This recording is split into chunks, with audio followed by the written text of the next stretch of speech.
नमस्कार, बिहार की बात में आपका स्वागत है। मैं हूं पंकज कुमार। इस खास पेशकश में हम चर्चा करेंगे कि दरअसल महागठबंधन के भीतर क्या तूफान मचा हुआ है। कहने को महागठबंधन यूनाइटेड है, एक नेता कहते हैं कि नहीं हम सबके बीच में बहुत ठीक है, पर बड़ा सवाल यह उठता है कि महागठबंधन का चेहरा कौन है। और दरअसल यह पब्लिक में माना जा रहा है कि महागठबंधन का चेहरा तेजस्वी यादव है। कई बार ऑफ द रिकॉर्ड आप बात करें तो कांग्रेस के भी कई नेता कहते हैं कि अगर महागठबंधन जीतती है तो नेता तेजस्वी यादव ही होंगे, यानी मुख्यमंत्री तेजस्वी यादव होंगे। फिर अल्लाहवरू बीच बीच में ऐसी बात क्यों कर जाते हैं? क्या कांग्रेस में दो धड़ा है या कांग्रेस टैक्टिकली ऐसी बात कर रही है? क्या कांग्रेस को ऐसा लगता है कि जब तक सीटें तय नहीं होंगी, जब तक कांग्रेस हर बात पे सहमत नहीं होगी, तब तक कांग्रेस तेजस्वी यादव को सीएम मानेंगे नहीं? और क्या कांग्रेस का ये रवैया, कांग्रेस का ये अप्रोच कांग्रेस के लिए फायदेमंद साबित होने वाला है? दरअसल आप पॉलिटिकली भी देखें तो कांग्रेस आरजेडी के बगैर बिहार में चल तो सकती नहीं है, लेकिन इन दिनों कांग्रेस का भाषा बदलता हुआ दिखाई क्यों पड़ रहा है? अगर हम स्थानीय नेता की बात करें तो स्थानीय नेता मानते हैं कि तेजस्वी यादव ही मुख्यमंत्री के कंटेंडर हैं। फिर अल्लाहवरू जो कि राहुल गांधी के खास हैं, बिहार में कांग्रेस के प्रभारी हैं, उनको कईयों से दिक्कत है। वो दरअसल वो कहते नहीं कि तेजस्वी यादव मुख्यमंत्री पद के उम्मीदवार हैं। जब भी उनसे पूछा जाता है वो घुमा फिरा करके मना कर देते हैं। जबकि कन्हैया कुमार, जिन्हें लालू परिवार ने हमेशा दूर रखा है, उन्होंने भी बाद में स्वीकार किया कि नहीं, तेजस्वी यादव ही मुख्यमंत्री पद के उम्मीदवार हैं। लेकिन बात तो प्रभारी की होगी ना, बात तो कांग्रेस में उसकी होगी जो राहुल गांधी का दूत है, जिसको राहुल गांधी ने ताकत प्रदान की है।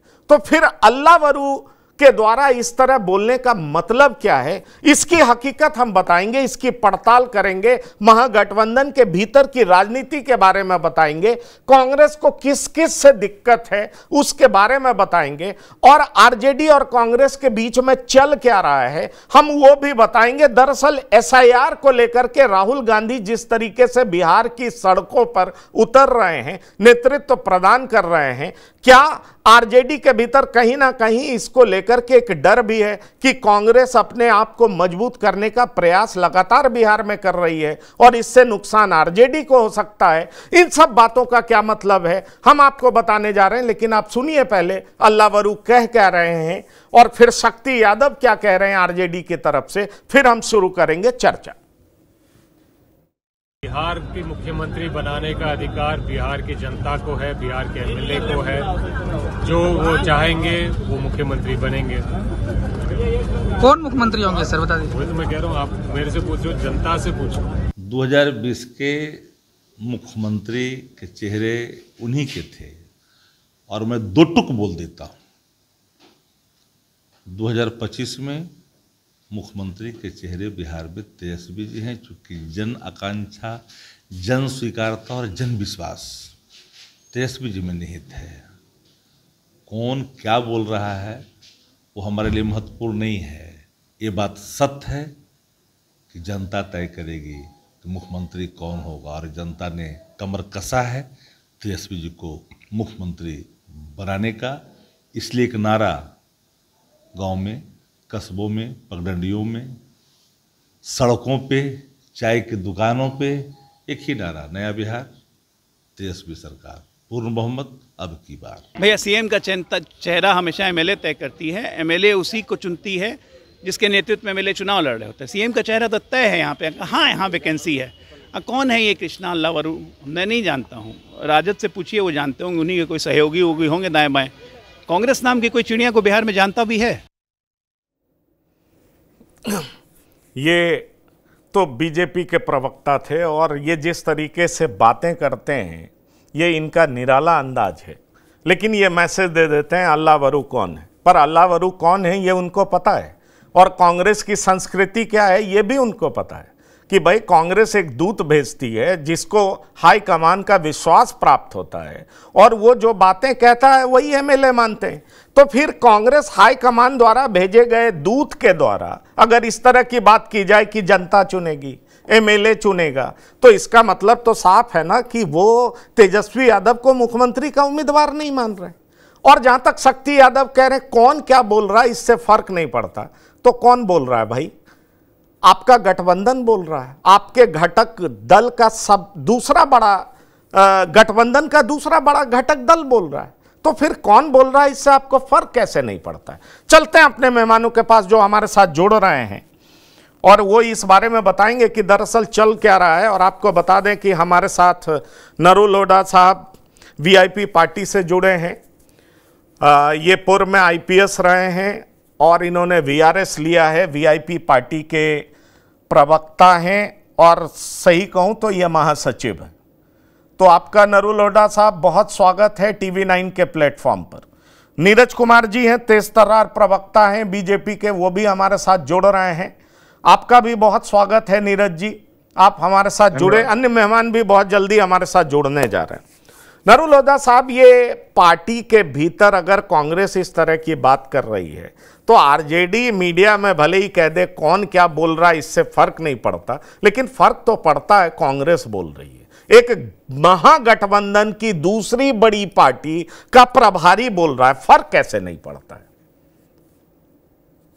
पंकज जी, बिहार में मुख्यमंत्री का नाम आप जानना चाह रहे हैं तो नीतीश जी मुख्यमंत्री के घोषित उम्मीदवार हैं, चिराग जी लोजपा के घोषित उम्मीदवार हैं, प्रशांत किशोर जी जन स्वराज के घोषित उम्मीदवार हैं, ये आपको इंडिया ब्लॉक से तेजस्वी जी घोषित उम्मीदवार हैं। क्या ये सब है? मैं ये कह रहा हूं कि जो चुनाव तो अभी हुए नहीं और चुनाव के बाद चुनाव के परिणाम क्या होते हैं और पूर्व में ही ये घोषणा करना, तो क्या किसी गठबंधन किसी राजनीतिक दल ने यह घोषणा या यह अभी तक अपना सीएम का कैंडिडेट या फेस अनाउंस किया है क्या? जो सारी राजनीतिक पार्टियां अपने एक रणनीति और अपने एक उससे चलती है, आइडियोलॉजी से चलती है, तो इंडिया ब्लॉक की जो आइडियोलॉजी है वो स्पष्ट है और एनडीए की आइडियोलॉजी अलग है। एनडीए ने जो स्थापित पार्टी है, जो विश्व की सबसे बड़ी पार्टी है, जो नीतीश जी के कंधों पे सवारी कर रही है, उसने तो अभी तक नीतीश जी का नाम अनाउंस किया ही नहीं है। और आप इंडिया ब्लॉक जो 6 दलों का गठबंधन है, दलों का नहीं दिलों का गठबंधन है और यहाँ कोई किसी में कोई मनभेद नहीं है, मतभेद तो छोड़ दीजिए आप, तो इसमें आप कोऑर्डिनेशन कमेटी के चेयरमैन श्री तेजस्वी प्रसाद यादव के होते हुए यह प्रश्न बार बार मीडिया या कोई भी किसी भी एंगल से ये पूछा जाता है कि आपका कौन उम्मीदवार है। अलावरू ने जो बातें कही है वो तकनीकी बातें हैं। लोकतंत्र में तकनीकी बात तो यही है ना कि चुने हुए विधायक ये तय करते हैं कि कौन सा आदमी उनका मुख्यमंत्री बनेगा, तो चुने हुए विधायक तो आ जाने दीजिए और विधायक जिसके सबसे ज्यादा होंगे, जिस दल को बहुमत प्राप्त होगा, उसी दल का नेता मुख्यमंत्री बनेगा। नरू लोढ़ा साहब, मैं थोड़ा सा आपकी बात का जवाब दे दूं। आप अपनी पार्टी का पक्ष रख रहे हैं, महागठबंधन का भी पक्ष रख रहे हैं, डॉक्टर संजय भी हमारे साथ जुड़ रहे हैं। बड़ी सीधी सी बात है, जर्नलिज्म में भी यही पढ़ाया जाता है, ऐसी भाषा बोलिए, ऐसा कुछ लिखिए कि पढ़ने वाले और जनता को साफ साफ समझ में आ जाए। ऐसा तकनीकी बात मत करिए, जो तकनीकी का ज्ञान रखने वाले ही, जिनको टेक्नोलॉजी का ज्ञान है, वही समझ सकें। तो शायद अल्लावरू साहब ये समझ नहीं रहे हैं कि पब्लिक के बीच में उतर रहे हैं और उन्हें तकनीकी बातें नहीं बोलनी चाहिए। जहां तक आपने कहा कि एनडीए का भी यही दिक्कत है, तो जब कभी भी ऐसी दिक्कत हुई है, टीवी 9 ने प्रोग्राम किया और हमने पूछा है कि नीतीश नेता है या मुख्यमंत्री है, क्या है जरा बता दीजिए, कोई और मुख्यमंत्री बनेगा? ये बात तो हमने पूछा है। सवाल ये है कि जब जब वहां बात होती है वो पूछते हैं, जब जब आपसे बात होती है आपसे पूछते हैं। आपके यहां तो 2 ही बात है ना कि मुख्यमंत्री कौन होंगे, तो मुख्यमंत्री सबसे बड़े दल का नेता होता है, ये तय बात है।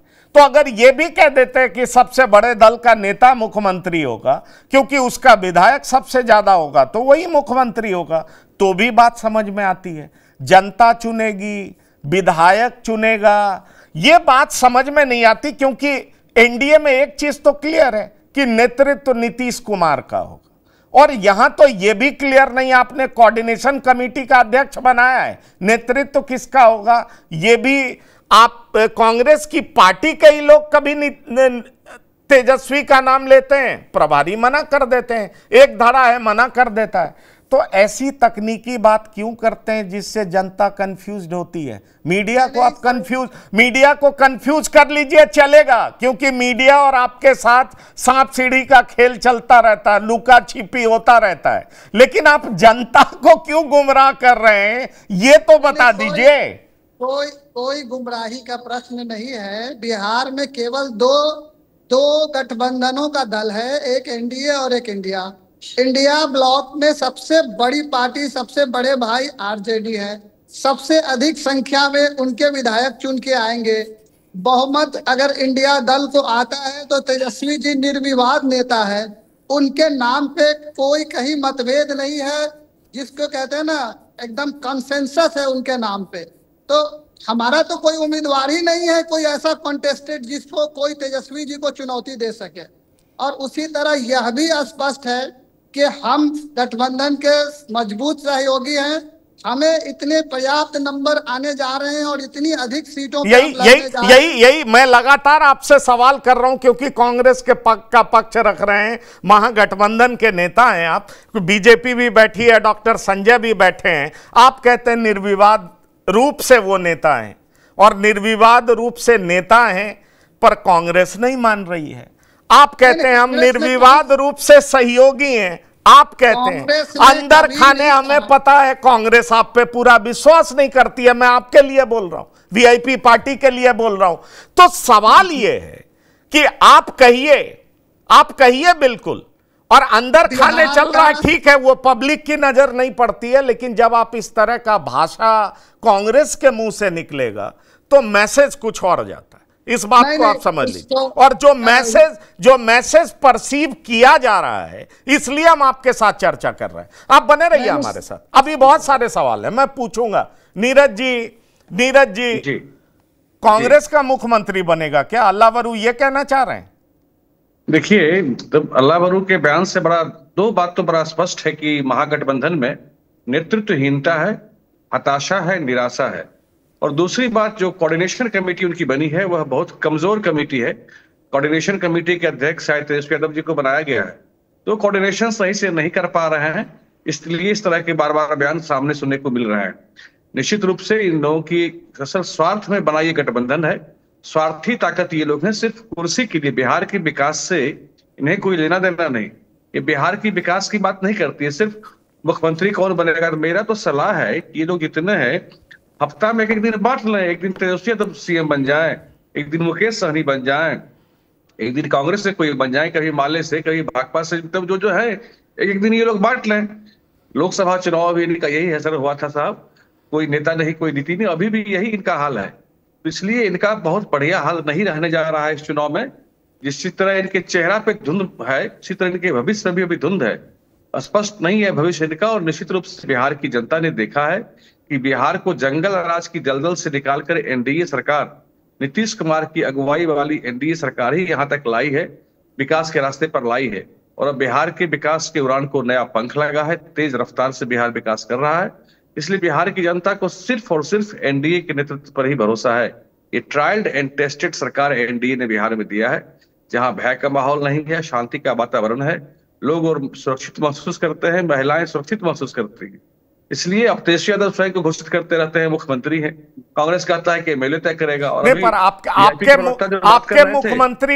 मुख्यमंत्री नीतीश कुमार होंगे, ये तय है ना? जी बिल्कुल तय है, यहाँ कोई संशय ही नहीं है। अभी देखिए ना, वीआईपी के प्रवक्ता बात कर रहे थे, उन्होंने 2 टर्म में बात किया, दोनों बार 2 बातें की। पहले टर्म में ये कह रहे थे कि हाँ एमएलए तय करता है, एमएलए ही तय करेगा। दूसरा बार पता नहीं लगता है कहीं से पार्टी ऑफिस से मैसेज इनको आ गया होगा, इनका सुर बदल गया, ये कहने लगे कि नहीं तेजस्वी ही बनेंगे। तो ये लोग खुद में कंफ्यूज है कि क्या बोलना है, क्या करना है, नहीं करना है, इनको पता नहीं। आप पक्का कंफ्यूज नहीं है क्या? चुनाव के बाद नीतीश कुमार को कुर्सी से हटा दीजिएगा, ऐसा नहीं है? कहीं कोई कंफ्यूजन एनडीए में नहीं है साहब, कहीं कोई कंफ्यूजन नहीं है।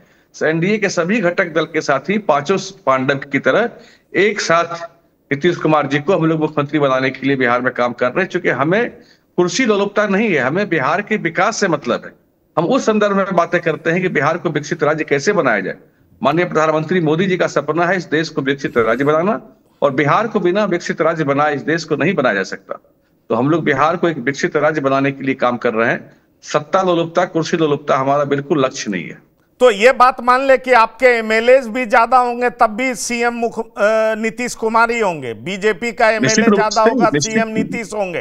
आप क्लियर कट बोल रहे हैं बीजेपी के प्रवक्ता। ये पहले भी हुआ है, आज भी ये स्थिति है और आगे भी रहेगा, क्योंकि नीतीश जी को देखिए गठबंधन धर्म निभाने का जो मादा होता है ना, चलिए वो भाजपा में ही है। वो बात हम चुनाव के बाद करेंगे, लेकिन ऑन रिकॉर्ड आपसे पूछ लिया। वैसे कई बार इसके कॉन्ट्राडिक्शंस भी आते हैं, और संजय झा जी के यहाँ दही चूड़ा में हम भी उपलब्ध थे, हमें भी मौका मिला था, और बात वहीं से शुरू हुई थी कि नीतीश जी चुनाव के बाद रहेंगे कि नहीं रहेंगे।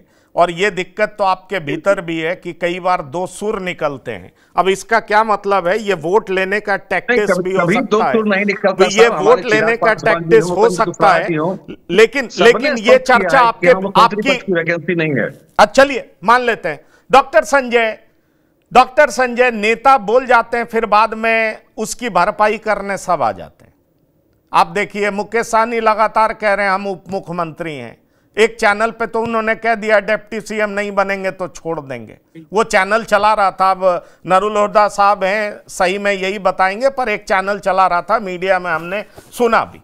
सवाल ये उठता है कि क्या महागठबंधन के भीतर कांग्रेस कैसे ये ताकत जुटा सकती है? मैं ये सवाल आपसे पूछ रहा हूं। ताकत मतलब राजनीतिक ताकत, या कांग्रेस की वाकई राजनीतिक ताकत इतनी बढ़ गई है कि वो तेजस्वी यादव के नेतृत्व को चुनौती दे या उस पर सवाल खड़ा करे? देखिए, ये तो अल्लाह बरू जी का बयान है कि जनता तय करेगी या विधायक तय करेंगे। उन्होंने कॉन्स्टिट्यूशनल बात की कि ठीक है, जो विधायक दल के नेता होंगे वही तो मुख्यमंत्री के उम्मीदवार होंगे या वही होंगे, वो एक पार्ट है। लेकिन जो व्यवहारिक पक्ष है कि कांग्रेस अजय माकन जी के नेतृत्व में एक स्क्रीनिंग कमेटी बनी है, और अजय माकन जी वैसी सीटों पर भी आवेदन ले रहे हैं जो राजद की जीती हुई सीटें हैं, वैसी सीटों पर भी आवेदन ले रहे हैं जहां बहुत थोड़े मार्जिन से आरजेडी हारी थी पिछली बार। आखिर 2755 आवेदन ये ले चुके हैं 243 विधानसभा के लिए, अलग अलग जिलों से अलग अलग विधानसभा से आवेदन ले रहे हैं अपने गठबंधन के साथियों की बिना परवाह किए हुए।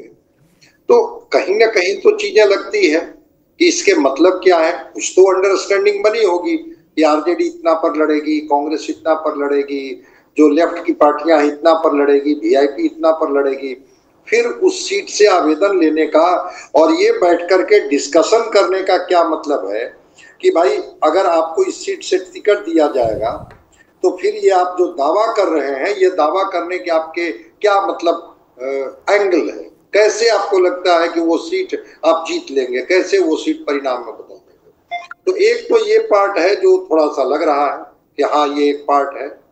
लेकिन जो दूसरी बात जो लग रही है, वो दूसरी बात ये लग रही है कि कहीं कांग्रेस सीटों के दबाव के लिए तो अभी इस तरह का बयानबाजी नहीं कर रही है कि ठीक है लड़ना तो साथ में ही है, लेकिन जब तक सीटों का बंटवारा नहीं हो जाता है, कांग्रेस को उतनी सीटें कम से कम नहीं मिल जाती है जिससे एक कंफर्टेबल तरीके से कांग्रेस चुनाव में जा सके, तब तक हम क्यों पत्ता खोलेंगे कि नहीं तेजस्वी जी मुख्यमंत्री होंगे, उन्हीं के नेतृत्व में कमेटी बनना अलग बात है।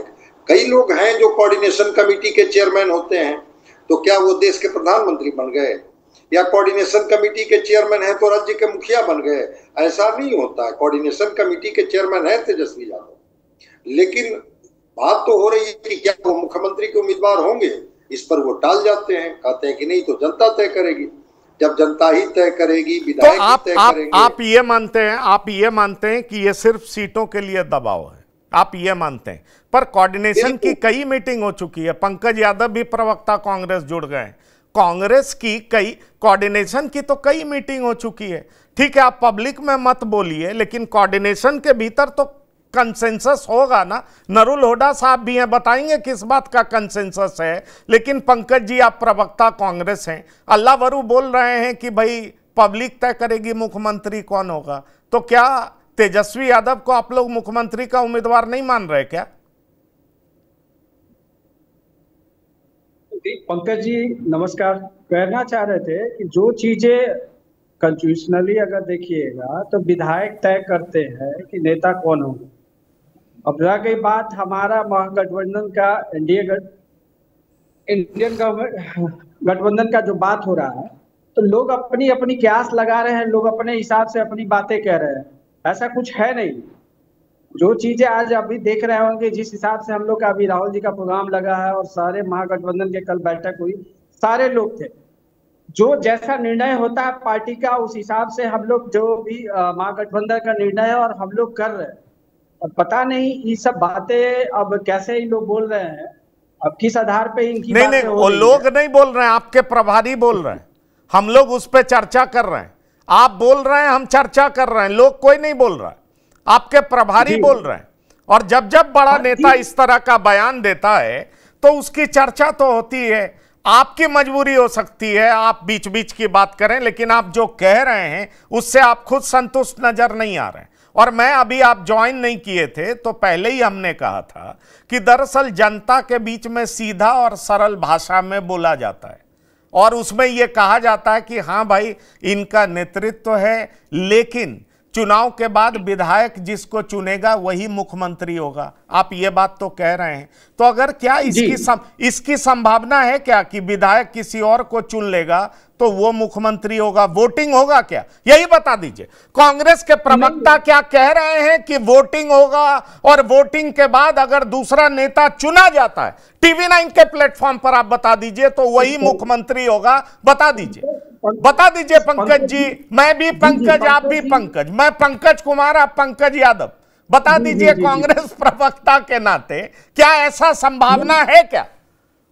नहीं देखिए, जो नहीं, मैं पीसीआर को कहूंगा, प्रवक्ता वीआईपी नरुल हुड्डा साहब और पंकज यादव जी को, दोनों को दो फ्रेम में लाइए और दोनों का पॉइंट ऑफ व्यू समझ लें क्या कहना चाह रहे हैं। जरा लाइए दोनों को।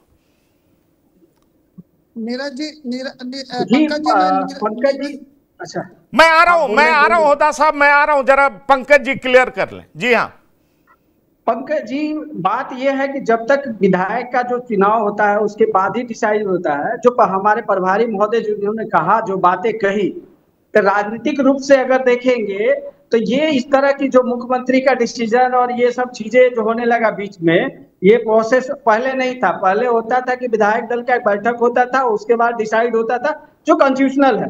बाकी चीजें हम तो कंसिडर करते, जैसे बात हो रही है कि भाई फलाना बनेंगे, कोई हो सकता है कोई और कहे, कल के डेट में हमारे पास 4-5 गठबंधन है, तो उन सब में लोग बोलेंगे कि भाई हमारा भी ये है, तो हर आदमी को रहता है। अब रही कोऑर्डिनेशन कमेटी के चेयरमैन खुद हैं वो तो चलिए आपकी बातों से मान लें कोऑर्डिनेशन कमेटी के वो चेयरमैन हैं, लेकिन नेता के तौर पर वो स्वीकृत नहीं है अभी। जो विधायक तय करेगा वही मुख्यमंत्री होगा।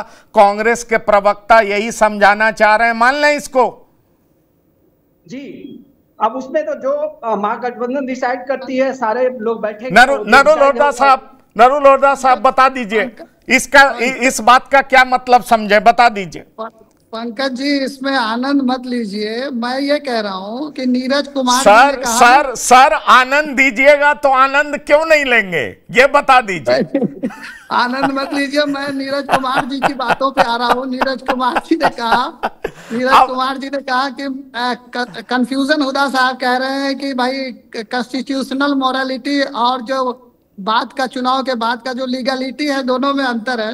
मैं नीरज कुमार जी के ही सर्वे सर्वा श्री अमित शाह का वो स्टेटमेंट आपको याद दिलाता हूँ, जो उन्होंने कॉन्क्लेव में कहा था कि भाई मुख्यमंत्री जो है चुने हुए विधायक तय करते हैं। याद होगा नीरज जी को, तो इसलिए वो तकनीकी बातों में मत जाइए। पंकज जी, आई थिंक नहीं, मैं आपकी बात से सहमत हूं। हमने एनडीए वालों से खूब प्रोग्राम किया है। क्या वही स्थिति, नहीं नरुल हुड्डा साहब, मैं कह रहा हूं आप ही की बात मान लेता हूं, एग्रीड। आपने कहा आपकी बात 100% सही, क्या वही स्थिति आपके गठबंधन की भी है? नहीं, वही स्थिति आपके गठबंधन की भी है। कोऑर्डिनेशन कमेटी के चेयरमैन तेजस्वी यादव हैं, लेकिन चुने हुए प्रतिनिधि मुख्यमंत्री तय करेंगे, क्या यही स्थिति है? बता दीजिए। देखिए चुनाव पूर्व जो गठबंधन होता है और अगर चुनाव में उसको वांछित सफलता मिलती है तो गठबंधन को बहुमत आने पे निर्विरोध और निर्विवादित रूप से जो बड़े भाई और बड़े दल का जो निर्विवाद नेता है, जिसकी नेतृत्व को कोई चैलेंज नहीं है, वो अवसंभावी मुख्यमंत्री बनता है। और भारतीय राजनीति के इतिहास में ये सेट पैटर्न है। मैं आपको याद दिलाना चाहता हूँ कि पहली बार माननीय मोदी जी जब शॉर्ट ऑफ मेजॉरिटी इस लोकसभा में हो गए तो उन्होंने सीएलपी पार्टी की मीटिंग बुलाए बगैर उन्होंने राष्ट्रपति को जाके प्रधानमंत्री तीसरी बार बनने का समर्थन पत्र सौंप दिया। ये अगर बीजेपी कॉन्स्टिट्यूशनल मोरालिटी में बिलीव नहीं करती है तो इसका ये मतलब नहीं है कि कांग्रेस और अन्य राजनीतिक दल जो है भारत की जो संविधान की आत्मा है उसको भूल जाए। जो तरीका है वो तरीका यही है, जनता हमें समर्थन देगी, जनता के बीच हम जा रहे हैं। इंडिया ब्लॉक के 6 दलों में कोई मतभेद नहीं है, कोई मनभेद नहीं है। सीटें किसको कितनी मिल रही है वो सबको पता है। माननीय संजय जी का जो कहना है कि कांग्रेस कुछ सीटों पे ऐसी सीटों पे वर्कआउट कर रही है या इंटरव्यू कर रही है, वो वीआईपी भी कर रही है, वो आरजेडी भी कर रही है, सभी दल कर रहे हैं। हम 243 की 243 पे लड़ रहे हैं और हम as a VIP member, as a VIP party of bearer, हमें पता है कि हमें कितनी सीटें मिलने जा रही है और हम कितने कंफर्टेबल हैं। उसी तरह कांग्रेस को भी पता है। और आप देख लीजिए 17 तारीख को जो सर वाली जो विशाल रैली, वोट बचाओ रैली होने जा रही है, उसमें आप देख लेना कि गठबंधन में बिहार का चेहरा कौन है और गठबंधन में कौन कौन से दल हैं जो राहुल गांधी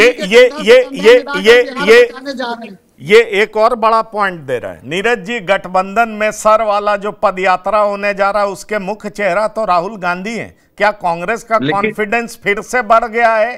कांग्रेस को लग रहा हम ज्यादा सीट जीतेंगे, मुख्यमंत्री हमारा होगा। उसमें एक बड़ी मजेदार बात आपको देखने को मिलेगी, जरा सुन लीजिए नरुल हुड्डा साहब, जरा सुन लीजिए। जो पदयात्रा इनकी, जरा शांत रहिए साहब, सुन लीजिए। जो पदयात्रा इनकी होने जा रही है उसमें तेजस्वी यादव ने पहले ही कंडीशन लगा दिया है, कन्हैया कुमार उसमें नहीं शामिल होंगे। और आप जान लीजिए कन्हैया कुमार को उस पदयात्रा में बिहार के वो हैं, हमारे ही बेगूसराय के, उनको नहीं शामिल किया जा रहा है उनको। ये तो भाई महागठबंधन का हाल है। आपसी खींचातान आपस में इतना उनमें है कि जुलाई में उनको रथ पर से फेंक दिया, उनको और पप्पू यादव को, और यहाँ पहले ही कंडीशन लगा दिया कि ये लोग यात्रा में शामिल नहीं होंगे। तो ये महागठबंधन का हाल है, बेचारे का बहुत बुरा हाल है, अपना फेस सेविंग कर रहे हैं। और नरुल हुड्डा साहब का तो जैसे अभी फ्रेम बार बार हिल रहा है, तो मुझे लगता है कि महागठबंधन में भी इनकी स्थिति यही है। ये कब वहां से हिल के किधर चले जाएंगे कोई पता नहीं साहब। ये 60 सीट मांग रहे हैं, कांग्रेस वाले 90 सीट मांग रहे हैं, तो कैसे बंटवारा करेंगे? लेकिन नीरज जी ये बताइए, आप मुस्कुरा करके वीआईपी पार्टी पे अटैक कर रहे हैं, कुछ अंदर वाली मुस्कुराहट तो नहीं चल रही है, ये भी बता दीजिए, क्योंकि वीआईपी का डिमांड सब गठबंधन करता है। ये बता दीजिए, आप भी बहुत हार्श नहीं होते हैं वीआईपी पे? ये एनडीए का कुछ उम्मीद बाकी है क्या? जनता का प्यार है जो एनडीए के सभी नेता निश्चिंत और मुस्कुराते हुए रहते हैं, जो कि उनको मालूम है कि जनता का आशीर्वाद उनके साथ है। जनता के प्यार में मुस्कुरा रहे हैं या मुकेश सहनी के प्यार में मुस्कुरा रहे हैं, जरा ये बता दीजिए। मुकेश सहनी जी अभी कौरवों की तरफ से लड़ रहे हैं, अभी कौरवों की तरफ से है, लेकिन एक बार एस्पोरिया होटल से स्टेज पर से निकल चुके थे कि पीठ में छुरा भोंक दिया, तो फिर से ये तैयार रहे कि इनके पीठ में छुरा इस बार भोंकेंगे, पेट में छुरा भोंकेंगे। जरा इनको सावधान भी रहना चाहिए। बाढ़ का समय है, नाव टगमगाता भी है, बाढ़ का समय है, नाव टगमगाता है, कहीं ऐसा नहीं कि इसकी तरह से उसकी तरह ना हो जाए, जाना कहीं नहीं, ठीक है। आप सबसे मेरा एक सवाल है, वो मैं ले लेता हूं। पहले डॉक्टर संजय से बात कर लेता हूं। ये महज राजनीतिक दबाव है कांग्रेस के द्वारा। कांग्रेस प्रवक्ता को आपने सुना होगा कई बार ऐसी विषम परिस्थिति सबके साथ होती है कि भाई जब पूरा एजेंडा क्लियर ना हो तो साफ साफ बातें राजनीतिक दल कर नहीं पाती है, जबकि इन्हें साफ बोलना भी आता है जब जरूरत पड़ती है। तो क्या आपको वाकई लगता है कि मुख्यमंत्री पद को लेकर के कोई असमंजस की स्थिति है या कांग्रेस सिर्फ बार्गेन कर रही है? डॉक्टर संजय, कांग्रेस दबाव बना रही है या बार्गेन कर रही है, जो आप शब्द इस्तेमाल कीजिए। कांग्रेस को अपनी हकीकत पता है, वो जितना एक्सरसाइज कर ले, लेकिन बिहार की जो जमीनी हकीकत है उस सोशल इंजीनियरिंग में कहीं ना कहीं से आरजेडी मजबूत है, और आरजेडी के चेहरे हैं तेजस्वी यादव। तो तेजस्वी यादव के बारे में लालू प्रसाद जी ने नालंदा में क्या बोला कि भाई इसलिए आप लोगों को मजबूत होनी है कि तेजस्वी जी को मुख्यमंत्री बनानी है। मोतिहारी में कहा कि कोई माई का लाल तेजस्वी जी को मुख्यमंत्री बनाने से नहीं रोक सकता है। तो तेजस्वी जी आरजेडी के ही सबसे मतलब सिलेक्टेड उम्मीदवार हैं, ये कांग्रेस क्या नहीं समझ रही है। लेकिन कांग्रेस अपना पत्ता नहीं खोल रही है, और पत्ता नहीं खोलने के पीछे का कारण है सीट। उनको लग रहा है कि कहीं लेफ्ट की पार्टियां ज्यादा सीटों को अपने हिस्से में न कर ले। वीआईपी अगर होते हैं गठबंधन में, वैसे वीआईपी के बारे में बहुत कुछ नहीं कहा जा सकता है कि वो किस गठबंधन में होंगे, वीआईपी के हिस्से में चीजें चली जाती हैं, तो फिर कांग्रेस के हिस्से में क्या कोई कंफर्टेबल सीटें होंगी, या वैसी सीटें होंगी जो जिस पर वो विनिएबिलिटी की संभावना हो, या पिछली बार की तरह वैसी सीटें दे दी गई। पिछली बार तो यही ना हुआ था, 70 सीटें उनको दी गई थी। नहीं, पर डॉक्टर संजय आप ठीक कह रहे हैं, आप ठीक कह रहे हैं। मुझे लग रहा है एक सवाल जो मैं सीधा पूछूं, दरअसल कांग्रेस के साथ भिड़ंत में कई लोग हैं। नरुल हुदा साहब की वर्तमान पार्टी भी है वीआईपी पार्टी, 9 सीट पर कांग्रेस से भिड़ंत इनकी भी है। मुस्कुराएंगे ये, लेकिन 9 सीटों पर इनकी भी भिड़ंत है जहां कांग्रेस छोड़ने को तैयार नहीं है, और ये कहते हैं वहां पर वोट मेरा ज्यादा है। 9 या 11 सीट, अगर मैं सही आंकड़ा रख रहा हूं नरुल साहब, तो जरा इसको क्लैरिफाई करिए। और इसीलिए शायद कांग्रेस तेजस्वी यादव को नेता नहीं मान रही है, यह राजनीतिक दबाव है। नहीं, देखिए ऐसा है पंकज जी, वो आपका जिसको कहते हैं ना, वो आपका आर्ट है। आप चाहते हैं कि आपकी अपुष्ट बातों को हम पुष्ट करें, ऐसा संभव नहीं है। संजय जी का ऑब्जर्वेशन बिल्कुल सही है कि तेजस्वी जी आरजेडी और गठबंधन का चेहरा है, उन्हीं के नाम पे वोट गिरेगा, उन्हीं के नाम पे हम वोट मांगने जा रहे हैं। उसी तरह ये निर्विवाद सत्य है, जैसे संजय जी का आरोप है कि वीआईपी की कोई गारंटी नहीं है, ऐसा नहीं है। संजय जी नीतीश जी के आलोक में देखिए तो 6 बार वो पाला बदल चुके हैं, और पलटू राम चाचा कहते भी है उनको। ऐसा नहीं है, वीआईपी केवल एक बार आरजेडी से अलग हुई है और एक बार एनडीए से अलग हुई है। दोनों परिस्थितियां राजनीतिक मजबूरी जिसको कहते हैं वो थी। तो उसमें जाने के बजाय हमारा जो लॉयल्टी है, जो कमिटमेंट है गठबंधन के प्रति, वो देखिए। और तेजस्वी जी बहुत ही जिसको कहते हैं ना, यंग जनरेशन में बहुत ही जीनियसली और बहुत ही सही ढंग से इस बात को एनालाइज कर रहे हैं कि जीतने वाली सीट पे कौन दल का कौन सा सदस्य निकाल सकता है।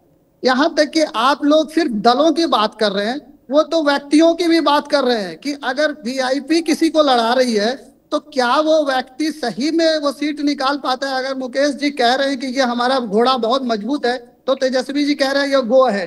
उसी तरह कांग्रेस भी अगर कह रही है कि ये मेरा घोड़ा सबसे मजबूत है, तो वो कह रहे ठीक है यहाँ पे कांग्रेस लड़ेगी। इसलिए तेजस्वी जी बहुत ही ओपन है, और ऐसा नहीं है आप लोग अगर अंदर की बातों को बहुत ज्यादा बाहर नहीं बता सकते हैं, लेकिन गठबंधन में ब्रॉडली ये कंसेंसस बन चुका है कि कौन कितनी सीटों पे लड़ेगा।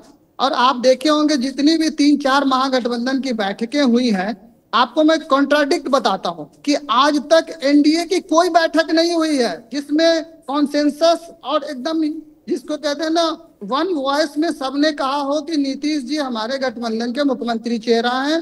रामविलास पासवान के सुपुत्र श्री चिराग पासवान सहृदय समर्पित है गठबंधन के प्रति। उपेंद्र कुशवाहा जी कहीं नहीं जा रहे हैं, और जीतन राम मांझी दिए गए सीट से खुश है।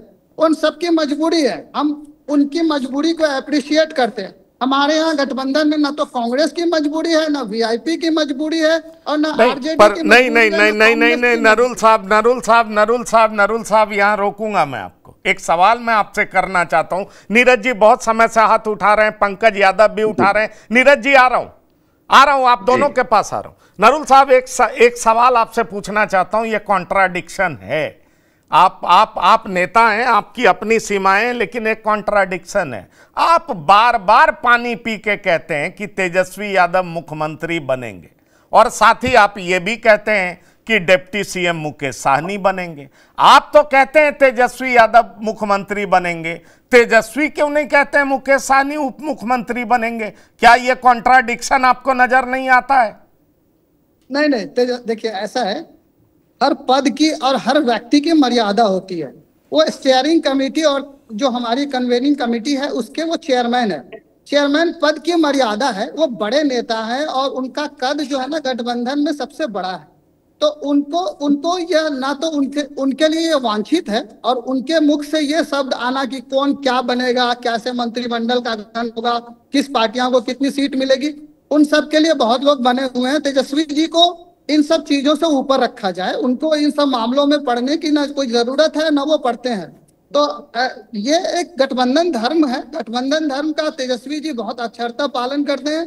साथ में भी कांग्रेस का इतिहास ऐसा नहीं है जैसे भाजपा का है कि सगे संबंधियों और जो दोस्त पार्टियां हैं उनको इनगल्फ करने का। भाजपा तो अमीबा है, अमीबा का काम होता है ना, जो भी चीज आए, जो खाना आए उसको अपने से कवर करके और उसको निगल जाओ। तो भाजपा का अमीबाइसिस वाला जो चक्कर है ना, ये भाजपा की अमीबाइसिस वाली बीमारी इंडिया गठबंधन में नहीं है। हम अमीबा कल्चर के लोग नहीं हैं। हमारे यहाँ सबको पता है कि हम सब इकट्ठे हैं तो मजबूत हैं, जीतेंगे, सरकार हमारी बनेगी। हम में बिखराव हुआ, अगर हम में जरा भी फ्रिक्शन हुआ, जो हम होने नहीं देना चाहते हैं, ना होने देने जा रहे हैं, तो हमारी स्थिति कमजोर होगी। चलिए, आपकी स्थिति कमजोर ना हो, हम आपको शुभकामनाएं देते हैं, पर एक सवाल और बचा हुआ है, वो मैं करूंगा जरूर। पंकज यादव, आप कुछ कह रहे थे, तब नीरज जी सबका जवाब देंगे। आप पंकज जी कुछ कहना चाह रहे थे, बोलिए। जी पंकज जी, एक चीज सबसे बड़ी आप देखे होंगे कि रिपोर्ट, जो सर्वे रिपोर्ट हम लोग भी कराते हैं पार्टी लेवल पे, और इंडिया गठबंधन का भी सर्वे रिपोर्ट आया था, और इनको पता था, नीरज जी को भी पता होगा कि बीजेपी का सर्वे रिपोर्ट क्या बताया था, और इस सारी सर्वे रिपोर्ट के आधार पे ही ये एसआईआर लाने का काम किए। इनको पता है कि हम हार रहे हैं, मगर अब इनको क्या है कि लगता है कि हर एक चीज इनके हिसाब से और इनके जो एजेंडे में फिक्स होना चाहिए, इनके एजेंडा अभी इनका काम नहीं कर रहा है। और सर्वे रिपोर्ट आप देख लीजिए, वो सबको महागठबंधन को पता है कि क्या स्थिति है, और सर्वे रिपोर्ट के अनुसार हम लोग जीत रहे थे, और उसी सर्वे रिपोर्ट को इन लोग बैलेंस करने के लिए एसआईआर का ये पूरा एजेंडा चल रहा है, और इस एजेंडे में ये खुद फंस रहे हैं, और खुद आज देख ही रहे क्या परिस्थितियां बन गई है। और चीजें, हमारा जो महागठबंधन है, हम लोग बखूबी इन चीजों को जान रहे हैं। नहीं, चलिए, पर एक बात बता दीजिए, एक बात बता दीजिए, मैं नाम नहीं लूंगा, कांग्रेस के नेताओं ने भी कहा। नरुल हुदा साहब जरा ध्यान से सुनिएगा ये बात, ये मैं आपको अलर्ट कर रहा हूं। ये सच है क्या कि कौन सीट पे कौन लड़ेगा, ये आप आरजेडी और लेफ्ट बात कर लेते हैं, वीआईपी को शामिल नहीं करते हैं इसमें? आपको जानकारी है इस बात की? सवाल हमसे था? हाँ, आपसे है। कांग्रेस वीआईपी पे भरोसा नहीं करती है? नहीं, ऐसा नहीं है। और इसीलिए राहुल गांधी जी को फोन करना पड़ा जताने के लिए? नहीं सर, ऐसा नहीं है। महागठबंधन का कभी भी आप देखे होंगे, कांग्रेस ऑफिस में भी जो मीटिंग था, चलिए, हम आपसे ये नहीं कि उम्मीद कर रहे थे, आप हाँ कैसे कह दीजिएगा, ये हम मानते हैं। नीरज जी, आप कुछ कह रहे थे? जी, मैं देखिए अभी वीआईपी आपकी मीटिंग नहीं होती है, सीट का बंटवारा का चर्चा नहीं हो रहा है, मजबूरी में चिराग आपके साथ हैं, उपेंद्र कुशवाहा आते नहीं हैं, उनको मनमाफिक सीट आप दे नहीं रहे हैं, तरह तरह के आरोप आपके खिलाफ। एक बात का मैं उत्तर दे देता हूं पॉइंट वाइज। अभी वीआईपी प्रवक्ता बता रहे थे कि तेजस्वी यादव जी इतना ख्याल रखते हैं कि कौन पार्टी कहां से लड़ेगी ही नहीं, हमारे पार्टी से कैंडिडेट कौन होगा ये अभी तेजस्वी यादव ध्यान रखते हैं। मतलब बड़ा स्पष्ट है साहब, इनके पार्टी के कैंडिडेट कौन होगा ये अभी तेजस्वी यादव तय करेंगे। तो समझ लीजिए महागठबंधन में ऐसे दलों की स्थिति क्या है। अभी इन्होंने ऑन द रिकॉर्ड कहा ये बात को कि कैंडिडेट कौन होगा तेजस्वी, इसका भी ध्यान रखते हैं। इसी तेजस्वी यादव इस तरह की राजनीति करने के लिए जाने जाते हैं, इसलिए गठबंधन के साथियों के प्रति कोई सम्मान उनके हृदय में रहता नहीं। वो हर चीज में इंटरफेयर करते हैं, दबाव बनाते हैं। रही बात कांग्रेस की, तो कांग्रेस की राजनीति बिहार में बांझ हो चुकी है। अब उसके कोख से यहाँ कुछ निकलने वाला नहीं। लालू के लटकन बन के रहने के सिवा कांग्रेस के पास अब कोई दूसरा चारा बिहार में बचा नहीं है। वो कितना भी छटपटा लें, उनका यहाँ मिट्टी पलीद हो चुका है और बिहार में दोबारा वो नहीं आ चुकी। बिहार की जनता ने देखा है कि किस तरह से कांग्रेस ने बिहार को और पूरे देश को कांग्रेस आरजेडी ने मिलकर के लूटा है। इसलिए यहाँ इस बार उनकी भी मिट्टी पलीद होने वाली है, बची खुची, और आरजेडी की भी। ये पूरे महागठबंधन मिलकर 25 का आंकड़ा पार नहीं करेंगे इस बार। और अभी बता रहे थे कि अमीबा की तरह काम करते हैं। साहब, अमीबा की एक खासियत और भी होती है, वह सेल्फ रिप्रोडक्शन करता है, वो अपना विस्तार स्वयं करता है, उसे किसी की जरूरत भी नहीं पड़ती। तो आपने कहा तो भाजपा ऐसा दल है जो देखिए कभी हम लोग 2 सीट पर होते थे और आज हम लोग दुनिया की लार्जेस्ट पार्टी है, दुनिया की सबसे बड़ी पार्टी है। और निश्चित रूप से हमारे गठबंधन में सीट शेयरिंग में कहीं कोई हिच नहीं है और सबको हमारे नेतृत्व के, हमारा नेतृत्व बड़ा सक्षम है, सबको हमारे नेतृत्व पर पूरा भरोसा है कि जो करेंगे अच्छा करेंगे। और हमारी कई बैठकें हो चुकी हैं और निश्चित रूप से हर तरह की बातें भी इसमें आती हैं, कैसे चुनाव जीता जाए, सीट शेयरिंग कैसे हो, सब आता है। और सब समय के साथ देखिएगा बड़ा स्पष्ट हो जाएगा। लोकसभा चुनाव के टाइम में भी ये लोग आरोप लगा रहे थे कि बैठक नहीं होती है, सीट शेयरिंग कैसे होगा। कहीं कोई कुछ नहीं हुआ, बड़ी शांत तरीके से और शानदार तरीके से हम लोग गठबंधन एनडीए जो के साथी हैं वो अपने धर्म का पालन करेंगे और हम लोग बिहार को विकसित राज्य बनाने के लिए, चुनाव जीतने के लिए पर क्या धर्म का पालन करिएगा, क्या धर्म का पालन करिएगा? सूरजगढ़ा से प्रहलाद यादव ने विश्वास मत में आपको समर्थन दिया, ललन सिंह कह रहे हैं टिकट नहीं देंगे, तो क्या वादा खिलाफी करिएगा, क्या करिएगा बता दीजिए। ये सवाल तो आपके खिलाफ भी है ना कि प्रहलाद ने आपकी सरकार बचाई, आप कह रहे हैं उनको टिकट ही नहीं देंगे। जेडीयू के बड़े नेता कह रहे हैं, खबर मेरे पास है विजय सिन्हा उप मुख्यमंत्री ने प्रहलाद यादव को समझाया था कि आओ हमें समर्थन दो, अब वो टिकट के लाले पड़ रहे हैं, तो कॉन्ट्राडिक्शन नहीं है? क्या करिएगा बताइए। आप समय आने दीजिए, समय आने पर सब स्पष्ट हो जाएगा। चलिए समय आएगा तो और भी साफ कोई से सवाल पूछेंगे, और भी साफ कोई से सवाल पूछेंगे। हुआ है क्या? हाँ, अभी कहीं का उम्मीदवार घोषित समय आने नहीं, ठीक है, पर उन्होंने कह दिया है ना कि लखीसराय के आतंक को हम टिकट नहीं देंगे, ये उन्होंने कह तो दिया है। ये ललन बाबू का संसदीय क्षेत्र है और हम लोग एनडीए में साथ हैं, मिल बैठ के बातें हो जाएगी, जो तय होना होगा हो जाएगा, जो एनडीए के भले के लिए होगा वो तय हो जाएगा। और इसमें आप देखेंगे फिर किसी को कोई गिला शिकवा नहीं रहेगा। अंततः तो यही देखने को मिलेगा, किसी को कोई गिला शिकवा नहीं रहेगा। जो चिराग को भी कोई गिला शिकवा नहीं है, चिराग का मन डोलता रहता है, चिराग नहीं डोलता रहता है। तो चिराग पासवान जी स्वयं बार-बार आके कहते हैं कि बिहार में मुख्यमंत्री की वैकेंसी नहीं है। चलिए ठीक है, वो आज क्या कहते हैं, कल क्या कहते हैं, ये तो कॉन्ट्राडिक्शन हम देखते हैं। डॉक्टर संजय सीधा सवाल है, एनडीए और महागठबंधन दोनों में ठीक है, जब कई दल मिलते हैं तो कई सारे पॉइंट्स पे कन्फ्रंटेशन होना बहुत स्वाभाविक है क्योंकि अलग अलग दल हैं। पर आपको यह लगता है कि एनडीए में नीतीश कुमार के लिए रास्ता आसान है कि महागठबंधन में तेजस्वी के लिए ज्यादा रास्ता आसान है? अगर हम लीडरशिप को लेकर के कहें तो मुझे तो साफ दिखाई पड़ता है कि महागठबंधन में तेजस्वी अनडिस्प्यूटेड लीडर हैं। एनडीए में कुछ हो सकता है इधर उधर, क्योंकि नीतीश कुमार के स्वास्थ्य को लेकर के बड़ी चर्चा है। सर मुझे परमिशन देंगे? हाँ बिल्कुल, ठीक है, थैंक यू जी, धन्यवाद। को लेकर के जितना भी दबाव बनाया जाए, लेकिन तेजस्वी जी के चेहरे पर मेरे समझ से सारे गठबंधन के साथियों की सहमति है, वो दिखता है। चूंकि अपनी जमीनी हकीकत को जो इनके गठबंधन के साथी हैं, चाहे वो लेफ्ट हो, वीआईपी हो, कांग्रेस हो, वो ये बात को समझती है कि अगर तेजस्वी के लीडरशिप में महागठबंधन चुनाव में जाएगी तो एक अच्छा मैसेज भी जाएगा, हम पीपुल को कनेक्ट भी कर पाएंगे और सोशल इंजीनियरिंग का लाभ भी उठा पाएंगे। वहीं बिल्कुल स्वास्थ्य कारणों को लेकर के चाहे जितने भी सवाल उठे, ये डिपेंड करता है कि जेडीयू कितना सीटों पर चुनाव लड़ती है और कितना जीतती है।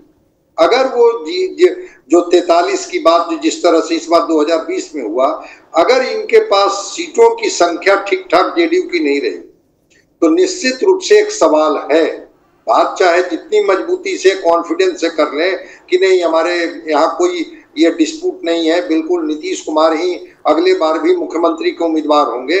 मुझे थोड़ा सा वहां पर शंका लगती है कि हो सकता है कि नीतीश कुमार को कोई सेफ एग्जिट दिया जाए और किसी और पार्टी को, भारतीय जनता पार्टी अपने हिस्से में जिम्मेवारी ले ले, या कोई और को भी यह दायित्व दिया जा सकता है। इसकी संभावना तब बनती है जब जेडीयू 50 से भी नीचे सीटों पर जीत पाती है।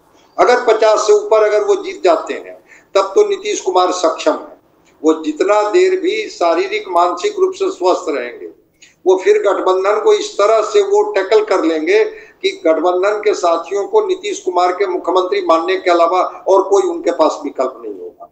ये डिपेंड करता है उनके विनिंग कैपेसिटी पर कि कितना सीटों को जीतते हैं। यहाँ तो तय है, सीटों को लेकर के जितना भी दबाव बार्गेनिंग हो कि अभी हम क्यों कहेंगे, विधायक तय करेंगे, लेकिन यहाँ तेजस्वी जी चेहरा है और तेजस्वी जी के चेहरा पर सारे गठबंधन के साथियों को लगता है कि जब हम इन्हीं के चेहरा को लेकर के जाएंगे तो हम मजबूती के साथ एनडीए को टक्कर दे पाएंगे। परिणाम तो जनता तय करती है कि एनडीए जीतती है कि इंडिया गठबंधन जीतती है। चलिए ये मान भी लेते हैं, ये आपने मान लिया कि चेहरा वही है, वो सारी बातें सही है। नरुल लोधा साहब, दो बात तो बता दीजिए कम से कम, मुझे लगता है पब्लिक अब जानना चाहती है आपको सीटें कितनी मिल रही है, और कांग्रेस से जो त्वरित इनविटेशन आया कि तुरंत आइए और उसके बाद आप लोग हवाई जहाज में बैठ गए और अच्छी मुलाकात रही, काफ़ी गर्म जोशी से मुलाकात रही, तो बातें क्या हुई जरा बता दीजिए। सीटें कितनी पा रहे हैं? जब इतनी स्पेसिफिक बातें हो रही हैं तो आपको ये भी पता होगा कितनी सीटें ले रहे हैं आप। पब्लिक में तो आप 60 कहते हैं, लोगों को विश्वास नहीं होता है, पर मिल कितनी सीटें रही हैं बता दीजिए जरा। देखिए, नीरज जी के लिए मेरा वो है कि मैंने यही, इनको नीरज जी को स्पष्ट होना चाहिए कि इंडिया गठबंधन में ये दिलों का मिलन है, दिलों का संगम है, दलों का नहीं है।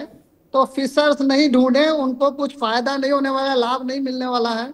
और मेरा कहने का मकसद सिर्फ इतना है कि हमारे सब कुछ रणनीति जो है वो ज्वाइंट साझा रणनीति है।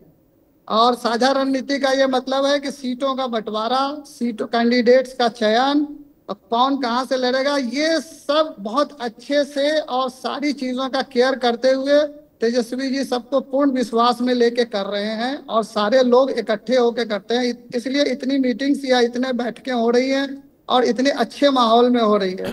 जहाँ तक वीआईपी की सीटों का सवाल है, हमें जैसे ये संभव नहीं है कि ओपनली ये बताना कि कितनी सीटें मिलने जा रही, लेकिन हमें मालूम है कि हमें भरपूर और प्रचुर सीटें मिलने जा रही है।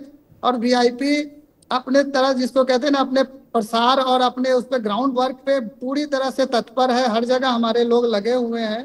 जो हमारा आउटरीच प्रोग्राम है या हमारा जो, तो आपके नेता उप मुख्यमंत्री बन रहे हैं ना, उसमें कोई डाउट नहीं है। हमारे इतने नंबर्स आएंगे कि उप मुख्यमंत्री बनना हमारा तय है, उसमें कोई डाउट नहीं। पंकज यादव जी मुकेश सहनी को उप मुख्यमंत्री मान रहे हैं ना? चलिए मुख्यमंत्री मान लिया आपने, मुकेश सहनी जी को उप मुख्यमंत्री मान रही है ना कांग्रेस? मैं यही पूछ रहा हूँ आपसे। पंकज जी, कांग्रेस कैसे मानेगी? मानना तो है इसको जनता को, जनता नहीं, मतलब मैं वही तो कह रहा हूँ, आपको इतनी सीटें मिलेगी, कांग्रेस का समर्थन होगा ना? पंकज यादव जी अनाउंस करिए। आपके नेता 2 उप मुख्यमंत्री की बात कर चुके हैं, अनाउंस कर दीजिए मुकेश सहनी उप मुख्यमंत्री होंगे, कांग्रेस का समर्थन होगा। आपकी पार्टी का स्टैंड क्या है? कांग्रेस की कोई डिमांड नहीं है कि उप मुख्यमंत्री या किसी दल की। वीआईपी का है कि हमारी सीटें, हम इतनी अच्छी सीटों पे लड़ने जा रहे हैं, इतनी अच्छी हमारी विनिंग प्रोबेबिलिटी है और हमारे जो नंबर आएंगे, कांग्रेस एज ए बड़े भाई, हमको मालूम है कि सहृदय जो है ना, वो इस गठबंधन में भी अच्छे नंबर्स के साथ आएगी और मुकेश सहनी जी का डिप्टी सीएम बनना। नरुल लोधा साहब, कांग्रेस प्रवक्ता को तो बोलने दीजिए। आप सहृदय स्वीकार कर लीजिए जो कह रहे हैं ये। जी पंकज जी, एक चीज कहना चाह रहे थे नीरज भाई, प्रवक्ता। अरे मुकेश सहनी को उप मुख्यमंत्री मान रहे हैं ना, ये बता दीजिए, और चीज मत कहिए। नहीं, लीडर तो तेजस्वी जी हैं, डिसाइड तो वही करेंगे, जो भी करना है उन्हीं को करना है। तो आगे आने वाले समय में जो भी रहेगा वो तो बनना ही है। और हम कह दें, अगर वो हुड्डा साहब कह रहे हैं तो जो चलिए ठीक है, तो वही यही तो खास बात राजनीति की होती है कि कहते हैं दिलों का मेल है, दिलों का मेल है, पर क्या वाकई दिलों का मेल है या स्वार्थ की पूर्ति हो पाएगी या नहीं? क्या अपनी मनचाही सीटें मिलेंगी या नहीं? क्या एक दूसरे के कंधे पर मजबूत हो पाएंगे या नहीं? राजनीति की हकीकत यही है, चाहे एनडीए हो या महागठबंधन। बड़ा सवाल यह है कि तेजस्वी यादव के मुख्यमंत्री उम्मीदवार को लेकर के बड़ा सवाल अल्लावरू बार बार क्यों उठाते हैं? क्या इसके पीछे महज पॉलिटिकल बार्गेनिंग है या कांग्रेस के दिमाग में कुछ और है? यह एक बड़ा सवाल है और इसी सवाल को हमने उठाने का प्रयास किया है। बहरहाल आगे जो भी होगा हम आपको बताते रहेंगे। पंकज यादव, नीरज कुमार, नरुल हुदा साहब और डॉक्टर संजय कुमार बिहार की बात में शिरकत करने के लिए बहुत बहुत धन्यवाद और शुक्रिया। तो बिहार की बात में इतना ही। ताजा तरीन खबरों के लिए आप लगातार देखते रहिए TV9। धन्यवाद, नमस्कार।